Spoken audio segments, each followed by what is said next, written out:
आपको सीख देगी इस चीज की। उसका टाइटल है आखिरी प्रयास, लास्ट ट्राई। बड़ा ध्यान से सुनना। एक राज्य में बड़ा एक प्रतापी साहसी राजा रहता था। बहुत ही पराक्रम था उसका। एक दिन उसके दरबार में विदेशी मेहमान आए और उन राजा को एक चमकदार स्टोन गिफ्ट किया, चमकीला पत्थर। राजा बड़ा खुश हुआ उसको देखकर। महामंत्री को बुलाया उसने और कहा इसकी एक मूर्ति बनवाई जाए और नगर में स्थापित करेंगे। महामंत्री गया पास के गांव के एक शिल्पकार के पास में, मूर्तिकार जो होता है ना, जो मूर्ति बनाता है, उसके पास में वो उस पत्थर को लेकर के गया। वहां पर उसको कहा कि तुम्हें भगवान की मूर्ति बनाना है और इसके बदले में तुम्हें 50 स्वर्ण मुद्राएं, यानी कि मान लीजिए 50 लाख, ये आपको राजा देंगे। बड़ा खुश हुआ वो और वहीं उसने अपने औजार वगैरह निकाले और काम को स्टार्ट कर दिया।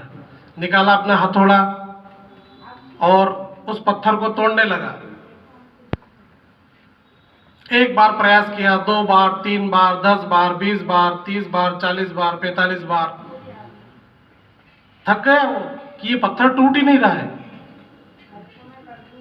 सोचा एक बार और प्रयास कर लो। उठाया उसने अपना हथौड़ा और जब मारने लगा उसको, फिर उसने सोचा कि मैंने इतनी बार प्रयास कर लिया लेकिन ये पत्थर तो टूटा ही नहीं, छोड़ दिया। वापिस वो पत्थर उस महामंत्री को उसने दे दिया। अब महामंत्री को डर लगा था कि 7 दिन में मुझे मूर्ति बना करके राजा को देना है। फिर वो गांव के ही एक साधारण शिल्पकार, मूर्ति बनाने वाले के पास में गया और कहा कि इसकी मूर्ति बनाना है। ठीक है, उसने भी अपने औजार वगैरह निकाले और वही हथौड़े से प्रहार किया, लेकिन उसने पहला ही प्रहार किया और वो पत्थर टूट गया। फिर उसको तराश करके उसने मूर्ति बना ली। महामंत्री ने सोचा कि काश आखिरी प्रयास और अगर वो कर लेता। उसने 50 बार प्रयास किया लेकिन आखिरी बार और अगर वो प्रयास कर लेता तो ये 50 लाख रुपए उसको मिल जाते। वो मूर्ति बन गई, राजा को दे दी। उस साधारण शिल्पकार को 50 लाख रुपए मिल गए। तो इस स्टोरी का टाइटल क्या था? आखिरी प्रयास, लास्ट ट्राई। तो हमें भी क्या करना है? आखिरी सांस तक प्रयास करना है। हम हार जाते हैं, हमें ये याद नहीं हो रहा है, हमें ये समझ में नहीं आ रहा है, सर हमें समझा रहे हैं, ये चीजें हमें समझ में नहीं आ रही है और छोड़ देते हैं। सब्जेक्ट होते हैं अपने सारे, Hindi, English, maths, SST, science, social science हमें टफ पड़ रहा है, स्किप कर दो उसको। सोचते हैं ना, बहुत सारे सोच लेते हैं। मैथ्स समझ में नहीं आती है, लेकिन असंभव कुछ भी नहीं है। प्रयास करने से सब कुछ मिलेगा। हो सकता है वो आखिरी प्रयास ही आपका जीवन बना दे। पूरे साल मेहनत करी और लास्ट समय में जाकर के आपने देखा कि मेरे तो समझ में नहीं आ रहा है, छोड़ दो इसको। होगा क्या? आपका रिजल्ट, आपका परिणाम क्या होगा? उसी शिल्पकार की तरह होगा कि काश मैं एक ट्राई और कर लेता। इसलिए हमें एजुकेशन, जो हमारी पढ़ाई है, ये हमारा समय, अभी 1 मंथ 2 मंथ जो भी है हमारा, ये मोस्ट इंपॉर्टेंट है। इसके अंदर हमें अपनी पूरी ताकत लगाना है। पूरे ओपन माइंड से हमको एक एक चीज को समझना है। और जिस प्रकार से आज हमने इतना आनंद लेकर के, मजे लेकर के और जिस प्रोग्राम को किया है, ऐसा ही रिजल्ट आना चाहिए हमारा, कि हमारे घर में भी इस प्रकार की खुशियां होगी कि नहीं होगी? वॉइस की आवाज नहीं आ रही है। Yes sir. एक बार और जोर से बोलो। Yes sir.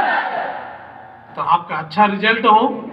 ये तो आपकी पहली स्टेज है, क्लास 10th आपकी पहली स्टेज है, अभी 12th, उसके बाद में कई कंपटीशन की एग्जाम देना है आपको। यहाँ से बाहर जाना है, कोई जावरा जाएगा, कोई इंदौर जाएगा, भोपाल जाएगा, अदर स्टेट में जाएंगे आप, तो अभी से आपको सारी चीज़ों पे कंट्रोल करना पड़ेगा। कंपटीशन के लिए अपने माइंड को मेकअप करना पड़ेगा कि हमें बाहर जाकर के क्या चीज़ें करना है। हमें अगर यहाँ भी रहना है, हमें कोई बिजनेस भी करना है, तो भी एजुकेशन इज द मस्ट। शिक्षा की हर चीज में, एक फार्मर को भी, जो कृषक होता है ना, फार्मर खेती करता है, उसे भी शिक्षित होना बहुत जरूरी है। एक ड्राइवर को भी शिक्षित होना बहुत जरूरी है। ऐसा नहीं है कि हमें तो दुकान पे बैठना है, या हमें तो खेती करना है, या हमें तो कोई दूसरा काम करना है, क्यों पढ़ाई करें हम। लेकिन शिक्षा संस्कार को जन्म देती है, इसलिए शिक्षा बहुत जरूरी है। ग्रेजुएशन, पोस्ट ग्रेजुएशन करने के लिए हमें तत्पर करना चाहिए, आगे से आगे जरूरी बढ़ना है हमें, यही हमें ब्रेक नहीं होना है। ठीक है, स्कूलिंग हो गई हमारी, छोड़ो अब कॉलेज कभी जाएंगे हम, 8 दिन में 1 दिन जाएंगे और कर लेंगे। लास्ट ईयर बहुत 2 साल 4 साल 5 साल पहले का बैच होगा अनुष्का धनोतिया का, ईयर मुझे पता नहीं है। अनुष्का धनोतिया, दिव्या राज, बीनू राज का बैच है, ये जो आपकी मैम है इनका बीनू राज सिसोदिया का बैच है। अनुष्का धनोतिया, प्रिया मंडलोई, अनुष्का धनोतिया भी MBBS कॉलेज में सिलेक्शन होकर के इंदौर के इंडेक्स कॉलेज में डॉक्टरी MBBS कर रही है। एक प्रिया मंडलोई का भी सिलेक्शन हुआ है, वो 8th तक पढ़ी थी अपने यहाँ, और उसका भी लास्ट ईयर MBBS में नीट एग्जाम में बहुत अच्छे मार्क्स ला करके रीवा के मेडिकल कॉलेज में उसका सिलेक्शन हुआ है। तो आप लोगों को भी नाम करना है, स्कूल का भी नाम करना है, शहर का नाम भी करना है, और अपने पेरेंट्स का भी नाम करना है। करेंगे? ठीक है, ओके, थैंक यू।